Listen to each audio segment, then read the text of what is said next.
So the next property for this coarse aggregate is this crushing value. We need to check the hardness of the coarse aggregate. So the first test is the crushing value, second is loss, this Angelus abrasion value test, and third is impact value. Now we are considering two type of these surfaces. Number one, wearing surface. Number two, other than wearing surface. अब wearing surface में क्या होता है? Now wearing surface is that area where such as runways, roads, pavements, tunnel lining carrying water, spillways and stilling basin. अगर इन areas में अगर आपने concrete use करना है तो आपके एग्रीगेट का जो क्रशिंग वैल्यू है, इम्पैक्ट वैल्यू है, एब्रेजन वैल्यू है, that should be 30%, 45% and 50% maximum respectively. यानी कि अगर आप वेयरिंग सरफेस एरिया में एग्रीगेट यूज करना चाहते हैं, और मैंने वेयरिंग सरफेस आपको एक्सप्लेन किया कि वेयरिंग सरफेस एरिया किसको कहेंगे. जैसे रनवेज है जहां पे एब्रेशन बहुत ज्यादा होना है, runways, roads, pavements, tunnel lining carrying water, then crushing value should not be more than 30%, Los Angeles abrasion value should not be more than 45%, and impact value should not be more than 50%. और testing procedure आपको अगर refer करना है तो 2386 में आप refer कीजिए, तो वहां पर पूरा टेस्टिंग प्रोसीजर दिया गया है कि कैसे आपने एग्रीगेट को टेस्ट करना है क्रशिंग वैल्यू के लिए, एब्रेजन वैल्यू के लिए और इम्पैक्ट वैल्यू के लिए.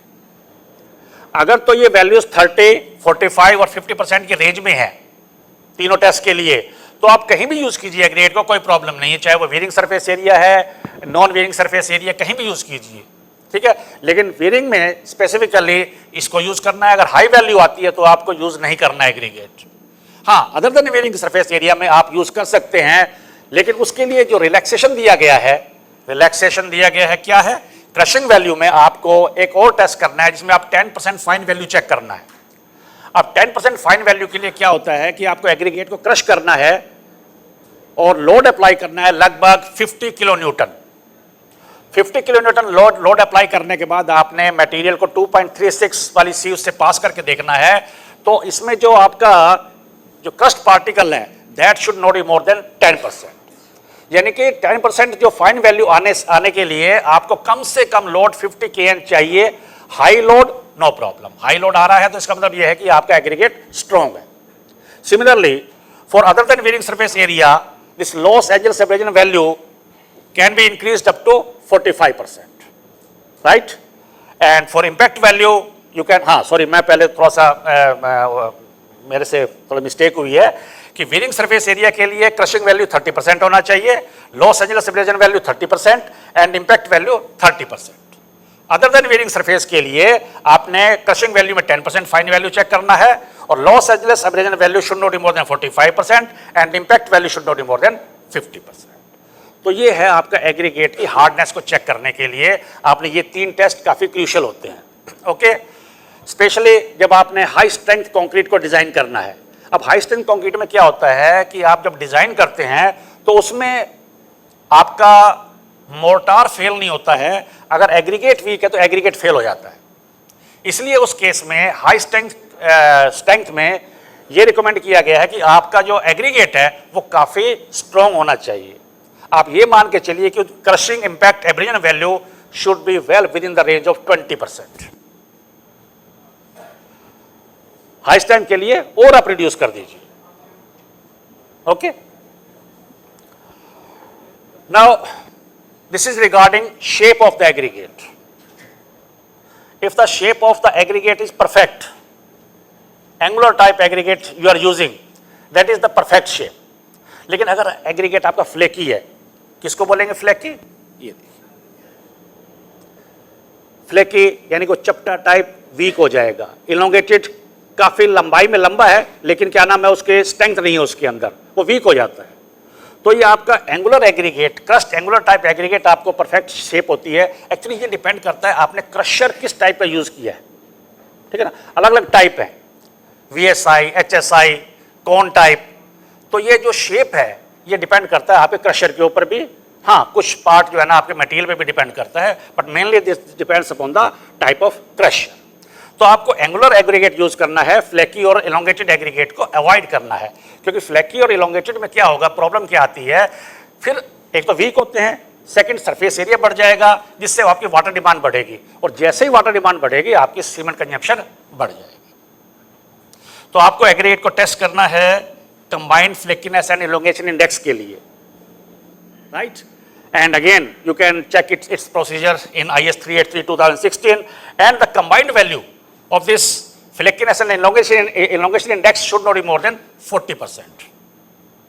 अब IS कोड ये कहता है कि अगर आपकी वैल्यू 40% से कम आ रही है, then your material is perfect. But if the value is more than 40%, कोशिश कीजिए इंप्रूव करने का। अगर नहीं कर पा रहे हैं, सिर्फ वही मटेरियल अवेलेबल है, तो IS 383 says your this engineer in charge can permit the use of this material.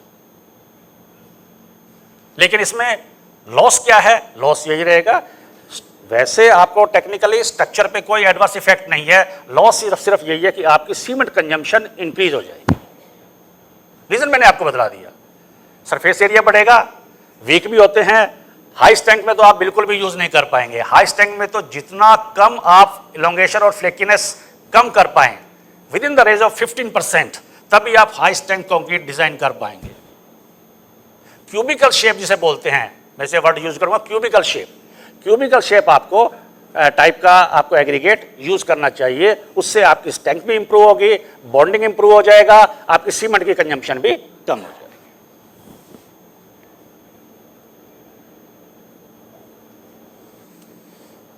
आप लोग सिव एनालिसिस भी करते हैं, सिंगल साइज एग्रीगेट पे करते हैं, तो उनका ये लिमिट दिया गया है। अगर आप नॉर्मली कौन सा एग्रीगेट यूज करते हैं, 20 mm ना, ठीक है।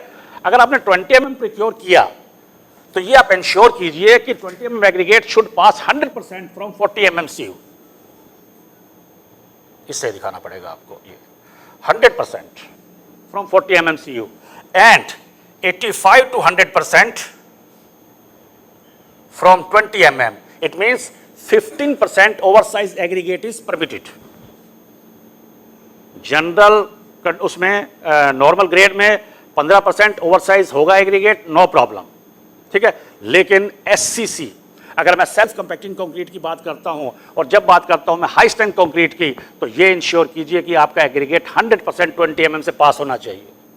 ये आपको IS कोड में नहीं लिखा मिलेगा, ये आपको सिर्फ और सिर्फ आपका एक्सपीरियंस या हम जो एक्सपीरियंस गेन कर चुके हैं वही आपको एक्सप्लेन कर पाएगा। SCC में जितना स्मॉलर साइज आप यूज करें, 16 mm यूज करेंगे तो बेटर परफॉर्मेंस मिलेगा,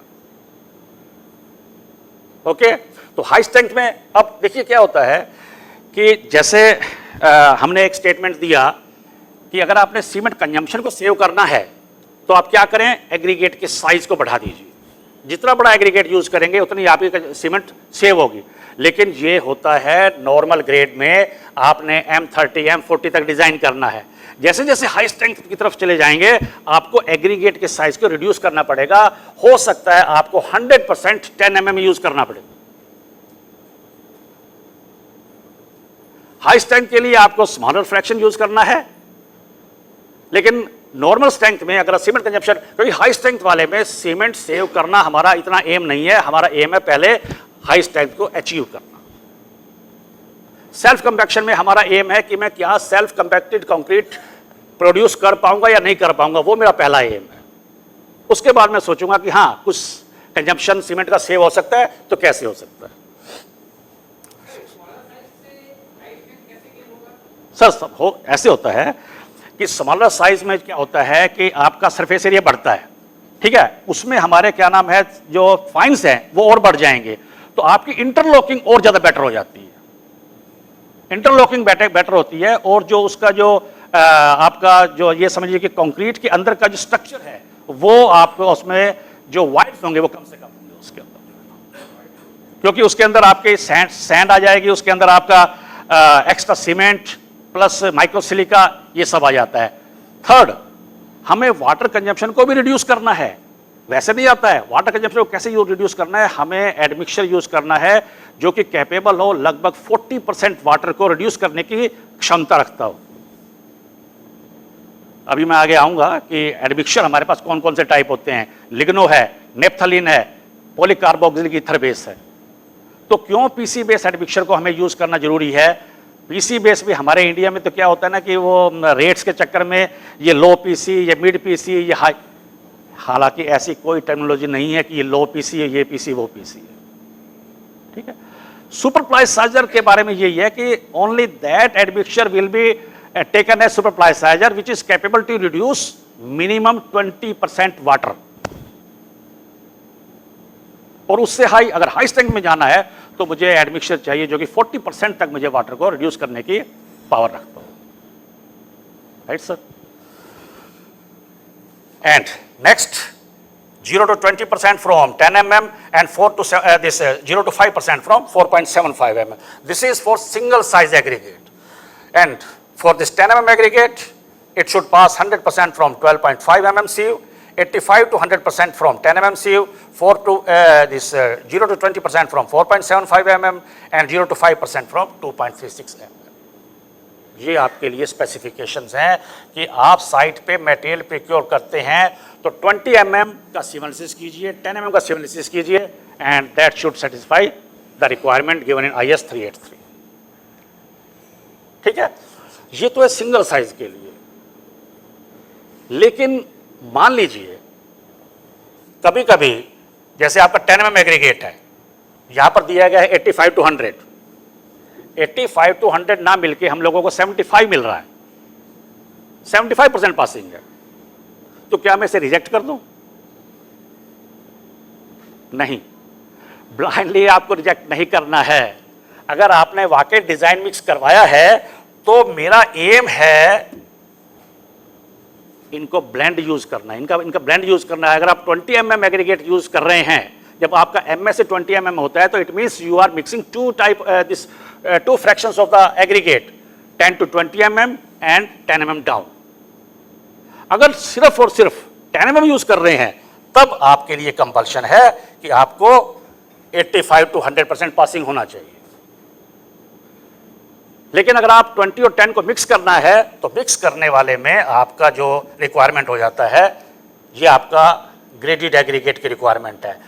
When mixed 20 and 10 in a certain ratio, then the passing of that combined mix, it should be 100% from 40 mm, 90 to 100% from 20 mm, 25 to 55% from 10 mm and 0 to 10% from 4.75. ये आपकी basic requirement है, ना कि individual वाली। Individual वाली तो मिल गई तो फिर तो आपको कमाई मिल जाएगा, इसमें कोई डाउट नहीं है। लेकिन इंडिविजुअल नहीं मिल रहा है, सिंगल साइज की अगर ग्रेडिंग नहीं मिल रही है तो फिर आपको डिसाइड करना पड़ेगा कि 20 mm का क्या रेशो लूं और 10 का क्या रेशो लूं, कि दोनों को मिक्स करने के बाद आपको ये कंबाइंड ग्रेडिंग अचीव हो जाए। This is the ultimate requirement actually for MSA 20 mm। For MSA 40 mm अगर मान लीजिए आप 40 mm यूज करते हैं, it means you need to procure 3 fractions, 20 to 40, 10 to 20 and 10 mm down. अब आपको तीनों के जो फ्रैक्शंस हैं उनका रेशो डिसाइड करना है। मान लीजिए आप डिसाइड करते हैं 40% आप 40 mm को लेंगे, 40% 20 को लेंगे एंड 20% आप 10 को लेंगे। अब तीनों को 40, 40, 20 में मिक्स करने के बाद फिर से अगर आप सिवलिसिस करें या आप इसको थ्योरेटिकली भी ऐड करें तो आपकी कंबाइंड ग्रेडिंग, ये जो 40 से पासिंग 90 to 100, 20 से पासिंग 30 to 70%, 10 से 10 to 35% और 4.75 से 0 to 5%। तो एक चीज आप यहां पे आपको क्लियर हो जाना चाहिए कि आपकी रिक्वायरमेंट कंबाइंड ग्रेडिंग की है, सिंगल साइज की नहीं। सिंगल साइज में अगर थोड़ा बहुत ऊपर नीचे हो भी रहा है तो उसको स्ट्रेट अवे रिजेक्ट नहीं करना है, आपको देखना है कि डिजाइन मिक्स में क्या रेशो दिया। अगर मैं मिक्स करने के बाद थियोरेटिकली उसको मैं कैलकुलेशन करूं या एक्चुअल भी आप उसका सिवलिसिस दोबारा करें मिक्स करने के बाद, तो आपको ये जो रिक्वायरमेंट्स दी गई है ये IS कोड में भी आपको मिले 383। ओके, फाइन एग्रीगेट अगेन अलग अलग टाइप्स हैं। नेचुरल सैंड जो कि आपको रिवर बेड से मिल सकता है, पिट से मिल सकता है, माइंस वगैरह होती हैं, आप उसे यूज कर सकते हैं। क्रश सैंड जो आपको स्टोन से क्रश करके जो आप सैंड प्रोड्यूस कर रहे हैं, दैट इज क्रश सैंड, या उसे आप स्टोन डस्ट भी बोल देते हैं कभी कभी। मिक्स सैंड भी आप यूज कर सकते हैं, mix of natural sand and crush sand, और मैन्युफैक्चर सैंड भी आप यूज कर सकते हैं। जो कि आपको मिल सकता है रिसाइकल्ड एग्रीगेट से मिल सकता है, या आपको स्टील इंडस्ट्री से ये सब मटेरियल है जो आप as a manufactured aggregate use कर सकते हैं। ये फिर extent of use of fine aggregate this achieved from this manufactured aggregate, and you can see this table from IS 383। इस पर ज़्यादा टाइम वेस्ट नहीं करेंगे। Now how you will decide zone of fine aggregate? There are 4 zones given in IS 383: zone 1, zone 2, zone 3, zone 4। ठीक है, ये zone कोई earthquake का जोन नहीं है कि अर्थक्वेक के बेस पे हम लोगों ने जोन डिसाइड किया है। ये डिपेंड करता है सैंड कितना कोर्स है, कितना फाइन है। जोन 1 वाला सबसे ज्यादा कोर्स सैंड मिलेगा, जोन 2 वाला थोड़ा फाइन हो जाएगा, जोन 3 और फाइन हो जाएगा, और जोन 4 सबसे ज्यादा फाइन होता है। जनरली हम जोन 1, 2 या 3 यूज करते हैं आरसीसी वर्क के लिए। बेस्ट है जोन 2 या जोन 3, ठीक है, क्योंकि जोन 1 अगर आप यूज करेंगे तो उसमें जो फाइन पार्टिकल्स हैं, और ऑलमोस्ट आप ये कह सकते हैं कि M20, M25 या M30 के लिए, क्योंकि सीमेंट से भी जो फाइन्स मिलते हैं वो भी कम होते हैं, तो आपके जो फिनिश है, सरफेस जो स्ट्रक्चर की सरफेस फिनिश होगी वो उतनी बेटर नहीं हो in comparison to sand zone 2 और जोन 3। हाँ, हाई स्ट्रेंथ कंक्रीट में आप जाना चाहें तब आप यूज कर सकते हैं जोन 1 वाला, क्योंकि आपको फाइन सीमेंट से माइक्रोसिलिका, फ्लाई ऐश वहां से आपको काफी मिल जाता है, तो वो मिक्स को कोहेसिव बना देंगे। तो बहुत सारे पैरामीटर्स हैं, ठीक है। जैसे जैसे एक्सपीरियंस आप गेन करेंगे आपको अपने आप पता लगेगा कि जोन 1 यूज करना बेटर है, जोन 2 या जोन 3। जनरली जोन 2, जोन 3 ही यूज कीजिए। हाई स्ट्रेंथ में आप चाहें तो जोन 1 यूज कर सकते हैं। लो में जोन 1 यूज करने में सरफेस फिनिश उतनी बेटर नहीं आएगी, उसमें थोड़ी प्रॉब्लम आएगी। हाँ, अब ये जोन 1, जोन 2 डिसाइड कैसे करते हैं, क्या पैरामीटर्स क्या हैं इसके, ठीक है। आपने सिव एनालिसिस किया, जो भी सैंड आपके पास है उसको सिव एनालिसिस कीजिए, ठीक है। सिव एनालिसिस करने के बाद सबसे जो पहला फैक्टर है that is passing from 600 micron सीव। सभी को एकदम से नहीं देखना है, पहले चेक कीजिए कि 600 माइक्रोन से पासिंग क्या है। मान लीजिए 600 से पासिंग 43% है। अब आप देखेंगे यहां पे 43% सिर्फ और सिर्फ एक ही जगह पे आएगा, वो जोन 2 में आएगा। रीजन ये है, क्यों 600 माइक्रोन को बेस माना गया है। 600 माइक्रोन को इसलिए बेस माना गया है क्योंकि 600 माइक्रोन में कहीं भी ओवरलैपिंग नहीं है, दूसरे सीव्स में आपको ओवरलैपिंग मिलेगी, आप देख सकते हैं, ठीक है। अब मान लीजिए मैं अगर 600 ना मान के 2.36 मानता और ये होता आपका 80 होता, तो 80 आपका जोन 1 में भी आ रहा है, जोन 2 में भी आ रहा है, तो कैसे डिसाइड करूं कि जोन 1 है या जोन 2 है। इसलिए 600 माइक्रोन में क्योंकि ओवरलैपिंग नहीं है, इसलिए उसको बेस माना गया है कि सबसे पहले जैसे ही आपके पास सिव एनालिसिस आता है, check what is the percentage passing from 600 micron sieve, और उसको बेस लेते हुए आप डिसाइड कीजिए कि क्या ये कौन से जोन में आपका सैंड आ रहा है। जैसे मैंने एग्जांपल दिया 43% पासिंग, 43% आपका केवल और केवल जोन 2 में मिलेगा। अब मैं चेक करूंगा कि क्या दूसरी सीव्स मीट कर रही हैं या नहीं कर रही, दूसरी भी मीट करनी चाहिए। लेकिन क्या है, IS कोड ने थोड़ा सा आपको एक कुशन दिया है, कितना, 5% का, अदर देन 600 माइक्रोन सीव। 600 माइक्रोन सीव पे कोई आपको मतलब रिलैक्सेशन नहीं, जो वैल्यू है उसी को कंसीडर करना पड़ेगा। लेकिन अदर सीव पे आपको 5% अपर साइड में और लोअर साइड में, दोनों साइड में आपको एक रिलैक्सेशन है, उसको आप कंसीडर कर सकते हैं। फॉर एग्जांपल, आपका 2.36 में 75 to 100 आना चाहिए, 75 to 100 ना होकर 73 है, तो भी आप उसको सेम उसमें कंसीडर कर सकते हैं। The deviation should not be more than 5% on any individual sieve. And cumulative deviation, cumulative यानी कि हो सकता है 2% आपको एक सीयू पे मिले, 3% दूसरी सीयू पे मिले। इस तरह से अगर आप सभी को ऐड करेंगे तो cumulative deviation should not be more then 10%, एक ये भी कंडीशन है। इंडिविजुअल सीयू पे इधर वे किसी भी साइड में 5% मैक्सिमम का आप ले सकते हैं, लेकिन जो क्यूमुलेटिव डेविएशन है that should not be more then 10%। दो और कंडीशन है। जोन 1 में आप जो डेविएशन कंसीडर कर सकते हैं फाइनल साइड में कर सकते हैं, कोर्सर साइड में अलाउ नहीं है। यानी कि 15 का 12 नहीं हो सकता, 34 का 36, 38 हो सकता है। Similarly for zone 4 this deviation is not permitted on final side, but you can consider that deviation on the coarser side। मतलब ये है कहने का कि जोन 1 को हमने और कोर्स नहीं करना है और जोन 4 को और ज्यादा फाइन नहीं करना है। ये कुछ कंडीशन है जिनको आप कंसीडर करते हुए जोन डिसाइड कर सकते हैं किसी भी फाइन एग्रीगेट। और इसी जोन के बेस पे हम लोग परसेंटेज डिसाइड करते हैं कंक्रीट मिक्स डिजाइन में कि कितना % फाइन एग्रीगेट होना चाहिए टोटल एग्रीगेट का। बहुत ही क्रूशियल पैरामीटर है ये। अब ये देखिए, जब आप मेसनरी वर्क करते हैं या प्लास्टर वर्क करते हैं उसके लिए specification, for that you can C specification for masonry mortar that is given in IS 2116 and for this plaster work the specification of sand is given in IS 154। Fine sand use करना है, लेकिन आपको ये assure करना है कि आपकी जो परसेंटेज पासिंग है फॉर मेसनरी मोर्टार इसको कंसीडर करना है और फॉर प्लास्टर वर्क ये आपकी परसेंटेज पासिंग आनी चाहिए। ये आपको कंक्रीट में यूज नहीं करना है। This is only for masonry work and plaster work. Now these are the limits of deleterious material।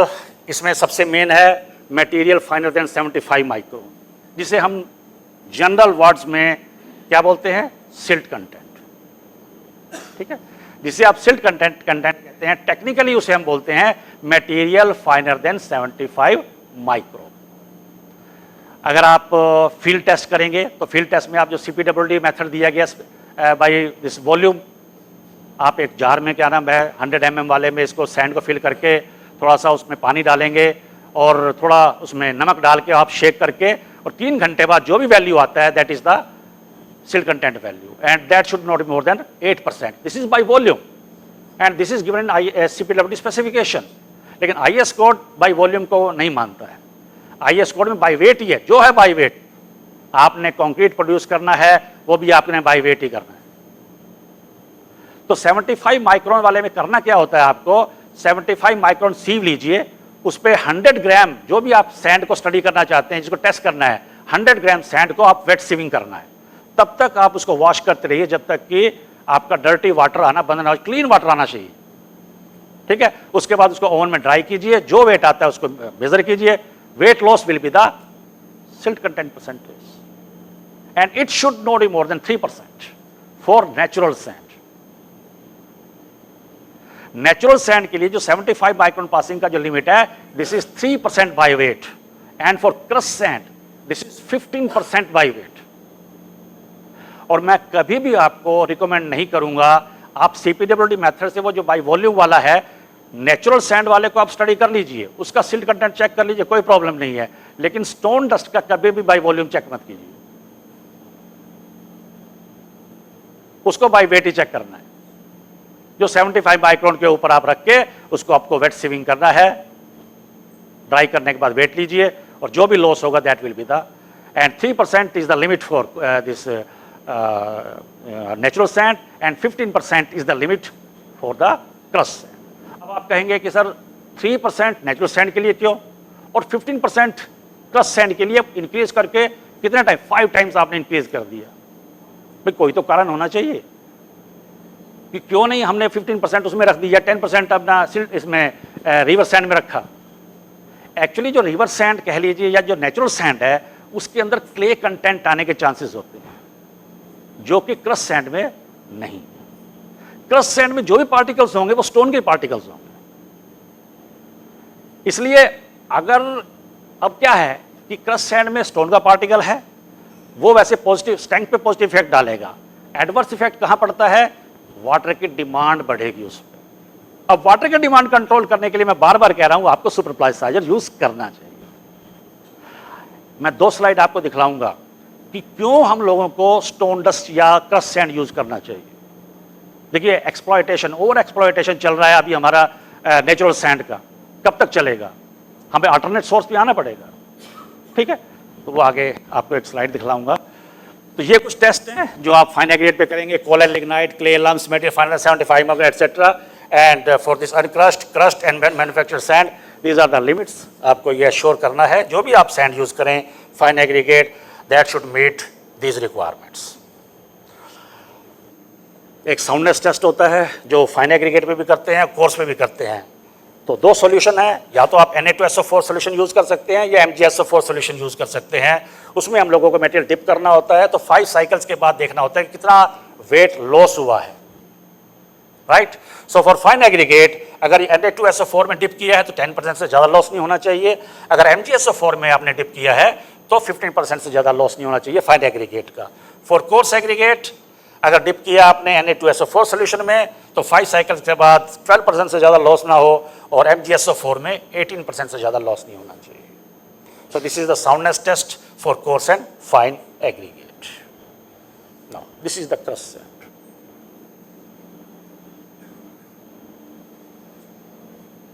बहुत प्रॉब्लम आती है कई बार कि भाई मैं क्रश सैंड यूज करता हूं तो मुझे ये प्रॉब्लम आ रही है, वाटर डिमांड बढ़ रही है, स्ट्रेंथ कम हो जा रही है, ये हो रहा है, वो हो रहा है। लेकिन रीजन क्या है? देखिए नॉर्मली अगर आप शेप देखें तो जो आपकी रिवर बेड की जो सैंड होगी या नेचुरल सैंड होगी उसमें क्या कहते हैं, आपकी जो सरफेस टेक्सचर जो होगा, जो शेप होगी वो राउंडेड होगी। लेकिन क्रश सैंड में वो एंगुलर हो जाएगा। जो राउंडेड सरफेस होती है वहां पर वाटर डिमांड कम हो जाती है, लेकिन क्रस्ट एंगुलर वाले में वाटर डिमांड बढ़ जाएगी। राउंडेड वाले में बॉन्डिंग उतनी बेटर नहीं होती जितनी कि क्रस्ट एंगुलर वाले में, ठीक है। ये तो मैंने आपको डिफरेंस बता दिया कि कहाँ एडवांटेज है, कहाँ डिसएडवांटेज है। So nowadays crush sand is only option available for making concrete due to over exploitation of natural river sand, but quality of crush sand is always questionable due to, reason क्या है? Reason ये है कि हम कभी जिस पत्थर से, जिस स्टोन से हम स्टोन डस्ट बना रहे हैं उस स्टोन को टेस्ट करते नहीं। हम स्ट्रेट अवे उसका जो सैंड बनने के बाद जो टेस्ट दिए गए हैं उसको टेस्ट कर लेते हैं। क्या मुझे उस रॉ मटेरियल पे ये टेस्ट नहीं करके देखना चाहिए कि उसका क्रशिंग वैल्यू, इंपैक्ट वैल्यू या एब्रेजन वैल्यू क्या है? कहीं वो वीक तो नहीं है, ठीक है। एक प्रोडक्ट बनने के बाद, सैंड बनने के बाद तो जो भी टेस्ट दिए गए हो सकता है उसमें क्वालिफाई कर जाए। लेकिन क्या ही बेटर हो, इतना ही अच्छा हो कि अगर मैं रॉ मटेरियल पे अगर मैं एब्रेजन, इंपैक्ट और ये दूसरे टेस्ट जो है मैं ये करने के बाद अगर मुझे लगे कि हाँ इसका जो ये वैल्यूज है 30% से कम आ रही हैं, इसी से इस पत्थर से आप सैंड बना रहे हैं, that will be the best sand. लेकिन वहां तक कोई नहीं पहुंचता है। तो सबसे पहले हमें रॉ मटेरियल की क्वालिटी क्या है ये कोई चेक नहीं करता है, बस सीधा स्टोन डस्ट लिया उसको यूज करना शुरू कर दे। तो मेरी आपको ये सलाह होगी कि आप पहले ये चेक कीजिए, जो भी क्रशर आपका स्टोन डस्ट प्रोड्यूस कर रहा है, क्रश सैंड प्रोड्यूस कर रहा है, उसका रॉ मटेरियल की ये 3 value, crushing value, abrasion value, impact value, अगर ये ओके हैं फिर कोई प्रॉब्लम नहीं, ओके। अगर ये वीक है, नहीं है, तो फिर आपके सैंड में भी प्रॉब्लम आएगी, वाटर कंजम्पशन आपके काफी बढ़ जाएगी। तो कहाँ प्रॉब्लम क्या है? Higher silt content. जैसा मैंने आपको बताया कि नेचुरल सैंड में 3% है और स्टोन डस्ट में कितना है? 15% का लिमिट दिया गया है, ओके। पार्टिकल शेप भी मैंने एक्सप्लेन किया कि एक में राउंडेड होता है, दूसरा एंगुलर टाइप होता है। थर्ड क्या है? पुअर रॉक क्वालिटी, वो भी मैंने एक्सप्लेन किया कि रॉक क्वालिटी जरूर चेक कीजिए। And inconsistent gradation of sand, gradation भी आपने एक मान लीजिए पर्टिकुलर सेलेक्ट किया है कोई क्रशर, तो वहां अब ग्रेडेशन में चेंज नहीं आना चाहिए कि कभी आपका 600 माइक्रोन में 45% आ रहा है और कभी आ रहा है 60 जा रहा है, 30 जा रहा है, ये नहीं होना चाहिए। 40 है, 45 ओके, प्लस माइनस आप 5 तक ले सकते हैं। लेकिन अब कंट्रोल कैसे किया जाए? ये चीजें अगर आप कंट्रोल कर लें, रॉक की क्वालिटी को, कंसिस्टेंट जो आपकी जो है ग्रेडेशन को, ठीक है, बाकी पार्टिकल शेप और हायर सिल्ट कंटेंट उसको हम मैनेज कर सकते हैं superplasticiser. Okay, so the crushed sand will require more water for desired slump because of high surface area, poor quality of crushed sand. Poor quality कब होगी? जब आप poor quality raw material use कर रहे हैं। Poor quality of crushed sand will increase water demand, abnormally cement demand, and will affect strength and hydration of the cement. For this, you need to check the raw material of that crushed sand. Now, concrete does not give adequate workability with increase of stone dust. It can be due to the extra fineness of quarry dust. Increased fineness require greater amount of water for the mixed ingredients to get closer packing, results in decreased workability of the mix. It is found, अब advantage देखिए, अब advantage है और बाकी आपको अगर मान लीजिए वाटर डिमांड बढ़ भी रही है तो उसको अब आपने कैसे कंट्रोल करना है। Then straight away we can say that aggregates are reactive. अब जब एक्सपेंशन पॉइंट 1 से पॉइंट 2 के बीच में है, फिर हम क्या करते हैं, फिर हम मोर्टार बार स्टडी पे जाते हैं, जिसमें कि 6 मंथ लगते हैं टेस्ट को कंप्लीट करने में। तो वहां पर भी एक लिमिट दी गई है एक्सपेंशन की। 6 मंथ के बाद हम लोग वो एक्सपेंशन स्टडी करते हैं। अगर एक्सपेंशन विद इन लिमिट आ जाता है तो फिर हम उसको क्लियर कर देते हैं कि okay, now it is okay. अब एएसआर होता क्यों है? देखिए, 3 कंडीशन होती हैं। जब तीनों कंडीशन एक साथ आ जाएं तभी एएसआर का फिनोमिना होगा, अदरवाइज नहीं होगा। कौन कौन सा? नंबर 1, एग्रीगेट रिएक्टिव है। नंबर 2, आपके सीमेंट में हाई एल्कलीज हैं। नंबर 3, हाई मॉइस्चर लेवल है। अब अगर आप तीनों में से किसी भी एक कंडीशन को हटा दें, खत्म कर पाएं, तो ये नहीं होगा। पहले क्या थी? रिएक्टिव एग्रीगेट, उसको हटा दीजिए, फिर भले ही हाई मॉइस्चर लेवल है या आपका क्या कहते हैं हाई एल्कलीज है, कोई प्रॉब्लम नहीं है। लेकिन आप कहते हैं कि नहीं, एग्रीगेट तो यही रहेगा। फिर मैं कहूंगा कि ओके, अगर एग्रीगेट ये रहेगा तो आप सीमेंट यूज कीजिए जिसमें आपका जो एल्कली कंटेंट है that should be less than 0.6%। अगर 0.6 से नीचे आएगा फिर कोई प्रॉब्लम नहीं आएगी। अब आप कहते हैं कि नहीं जी, मैं तो एग्रीगेट भी यही यूज करूंगा और सीमेंट भी मेरे पास 0.6 से ऊपर वाला है। फिर थर्ड ऑप्शन बचता है कि ओके, एक ऐसा मेम्ब्रेन प्रोवाइड कीजिए स्ट्रक्चर पे जो कि उसको मॉइस्चर से कट कर सके, जो कि सबसे डिफिकल्ट है, वो शायद नहीं हो पाएगा। तो आपके पास ऑप्शन यही बचता है कि एग्रीगेट रिएक्टिव है तो आप 0.6 से नीचे आप जिसका एल्कलीज है सीमेंट का, उसे यूज कीजिए। अदरवाइज प्रिवेंटिव मेजर्स में जैसे मैंने आपको बताया कि आप 25% फ्लाई एश यूज कीजिए या 50% आप जीजीबीएस यूज कीजिए। जितना सीमेंट ओपीसी आप कम करते चले जाएंगे उतना ही आपका ये एल्कली सिलिका रिएक्शन से आप दूर होते चले जाएंगे, क्योंकि एल्कलीज अल्टीमेटली मिलना है ओपीसी से, आपने उसे कम करना है। कैसे करना है? सुपरप्लाइज यूज कीजिए, सीमेंट कम कीजिए, कैसे कीजिए, ये करना है। ठीक है सर। तो ये एएसआर है जो आपको स्टडी करके डिसाइड करना है कि क्या एक्शन लेना है। Now these are the different parts of IS 2386. You can take the help of these different parts for different tests on the coarse and fine aggregate. ये मैंने आपको एक्सप्लेन कर ही दिया है कि जो केमिकल एडमिक्सचर होते हैं एक्सेलरेटर्स, अगर आप सेटिंग टाइम को एक्सेलरेट करना चाहें, अगर आप चाहते हैं कि आपको अर्ली स्ट्रेंथ हाई मिले, आप चाहते हैं कि आपने एक रोड बनाया, आप उसको विद इन 1 वीक उसको ट्रैफिक के लिए ओपन करना चाहते हैं, तो आप क्या कर सकते हैं? आप एक्सेलरेटर यूज कर सकते हैं। अब एक्सेलरेटर यूज करने का एडवांटेज है, लेकिन एक डिसएडवांटेज भी है। आपको अर्ली स्ट्रेंथ तो आपको इंक्रीज हो जाएगा, आपको शटरिंग टाइम भी आप डिशटरिंग टाइम भी आप कम कर सकते हैं, लेकिन अल्टीमेट स्ट्रेंथ पे थोड़ा सा नेगेटिव इफेक्ट आता है। अल्टीमेट स्ट्रेंथ कुछ % नॉर्मल से कम हो जाएगी, तो वो थोड़ा सा आपको डिजाइन में कंक्रीट मिक्स डिजाइन में उसको कंसीडर करना है। सेकेंड है रिटार्डर। अगर आप सेटिंग को रिटार्ड करना चाहें, जैसे मैंने बताया कि आरएमसी जो डिवीज़न है वो कैसे क्या कहते हैं अपने आप को सर्वाइव कर रहा है, कि क्योंकि कंक्रीट उसका प्रोडक्शन एक जगह पे चल रहा है, उसको डिलीवरी कहीं और देनी है और डिलीवरी देने में भी उसको 2 से 3 घंटे लग रहे हैं, तो 2 से 3 घंटे के लिए उसको वर्केबिलिटी मेंटेन करना है, तो कैसे कर सकते हैं? By using this retarder. या एक और भी है, आप रोलर कॉम्पैक्टेड कंक्रीट डैम्स में हम यूज करते हैं। अब रोलर कॉम्पैक्टेड में क्या होता है कि एक लेयर हमने अभी ले किया है, तो सेकंड लेयर ले करने में उनको लगभग 40 आवर्स लगेंगे। अब 40 आवर्स तक नीचे वाली कंक्रीट सेट नहीं होनी चाहिए। अगर वो सेट हो गई तो कोल्ड ज्वाइंट क्रिएट हो जाएगा, ठीक है। तो सेटिंग टाइम को डिले करने के लिए हम लोग रिटार्डर यूज करते हैं। Next, air and training. मैंने आपको बताया कि फ्रीजिंग एंड थाविंग एक्शन को आप कंट्रोल कर सकते हैं, आप ASR को भी कंट्रोल कर सकते हैं। सुपर प्लास्टिसाइजर, ये भी आपको इसके बेनिफिट मैंने आपको बताए। लेकिन जो भी मटेरियल आप यूज करें उसको आपको टेस्ट करना है। This chemical admixture can be tested as per the procedure given in IS 9103, and again this code was published in the year of 1999. Modified lignosulfate base, ये सबसे पहले इंडिया में lignosulfate base आया था। ये सिंपल प्लास्टिसाइजर था, and these type of admixtures were able to reduce water content up to 10% only. Then came this melamine base या नेपथलीन base।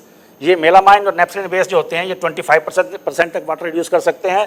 और फाइनली जो आजकल हम लेटेस्ट जो वर्जन है, that is polycarboxylic ether base, and these admixtures can reduce water up to 40%।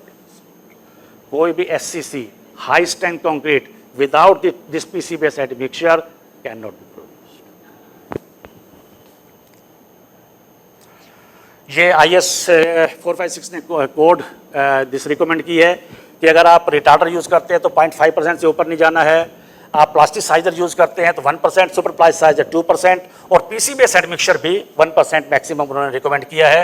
लेकिन कुछ cases में अगर कोई एडवर्स इफेक्ट नहीं आए और मैन्युफैक्चरर आपको पूरा भरोसा दे कि नहीं एक्स्ट्रा डोज डालने से कोई प्रॉब्लम नहीं आएगी, आप उसको इंक्रीज कर सकते हैं। इसमें टेस्टिंग में दो तरह की हम कंक्रीट तैयार करते हैं, एक में हम एडमिक्सचर नहीं डालते हैं, दूसरे में एडमिक्सचर डालते हैं। वर्केबिलिटी ऑलमोस्ट सेम मेंटेन करते हैं।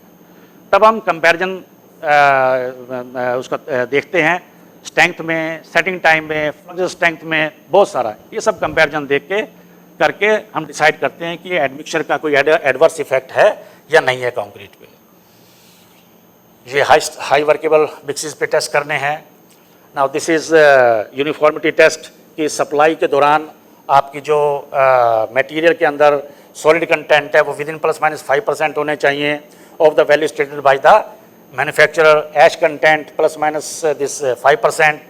ये सब कुछ टेस्ट हैं जो हम लोग केमिकल टेस्ट करते हैं एडमिक्सचर पे। हाँ जी, any question regarding the testing of this concrete making material? क्योंकि नेक्स्ट पार्ट डिज़ाइन मिक्स पे आने जा रहे हैं हम लोग। How to do the design mix for different of concrete.